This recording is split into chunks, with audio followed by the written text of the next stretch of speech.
അടിസ്ഥാനപരമായി നിൽക്കുന്ന ഒരു വലിയ പ്രശ്നമായിട്ട് എനിക്ക് തോന്നുന്നത് നമ്മുടെ ഒരു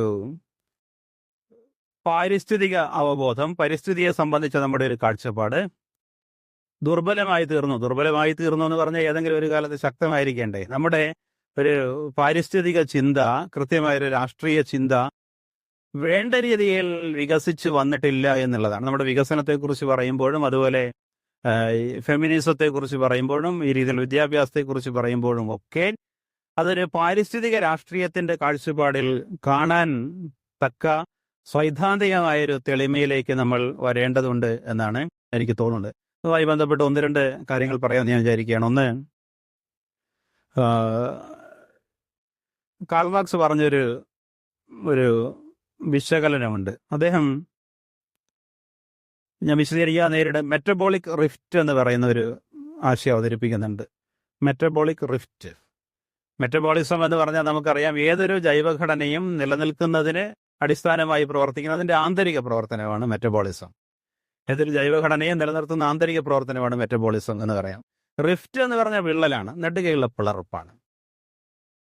ഒരു മെറ്റബോളിക് റിഫ്റ്റ് എന്ന് പറഞ്ഞാൽ സമൂഹത്തിന്റെ നിലനിൽപ്പിന് സാധൂകരിക്കുന്ന അടിസ്ഥാന പ്രക്രിയ നെടുകെ പിളരുന്നു. മണ്ണിൽ നിന്ന് ഇങ്ങനെ എടുക്കുന്നു ഒന്നും മണ്ണിലേക്ക് തിരിച്ചു കൊടുക്കുന്നില്ല എന്നാണ്.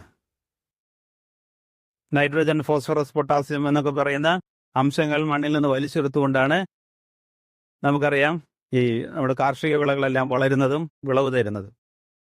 അതെല്ലാം എടുക്കുന്നു, തിരിച്ചു കൊടുക്കുന്നില്ല എന്നാണ്. അപ്പൊ എടുക്കുന്നത് തിരിച്ചു കൊടുക്കണം. ആ എടുക്കുന്നതും തിരിച്ചു കൊടുക്കുന്നതും തമ്മിലുള്ള ഒരു പാരസ്പര്യമാണ് ഇതിനെ നിലനിർത്തുന്നത് എന്നാണ്.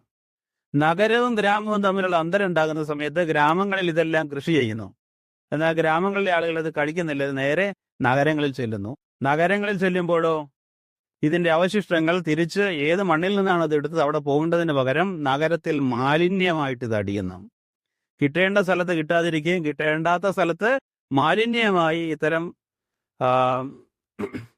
അവശിഷ്ടങ്ങൾ കുന്നുകൂടുകയും ചെയ്യുന്ന ഒരവസ്ഥ സൂചിപ്പിച്ച് ഇതിന് മെറ്റബോളിക് റിഫ്റ്റാണ്. അതായത് മനുഷ്യനും പരിസ്ഥിതിയും തമ്മിലുള്ള സ്വാഭാവിക ബന്ധത്തിന്റെ പ്രക്രിയയെ നെടുകെ പിളർക്കുന്ന അതിമാരകമായ സ്ഥിതിവിശേഷമാണെന്ന് അദ്ദേഹം ഇത് സൂചിപ്പിക്കുന്നുണ്ട്. ഇത് അദ്ദേഹം കൂടുതൽ വിശദീകരിക്കുന്നുണ്ട്.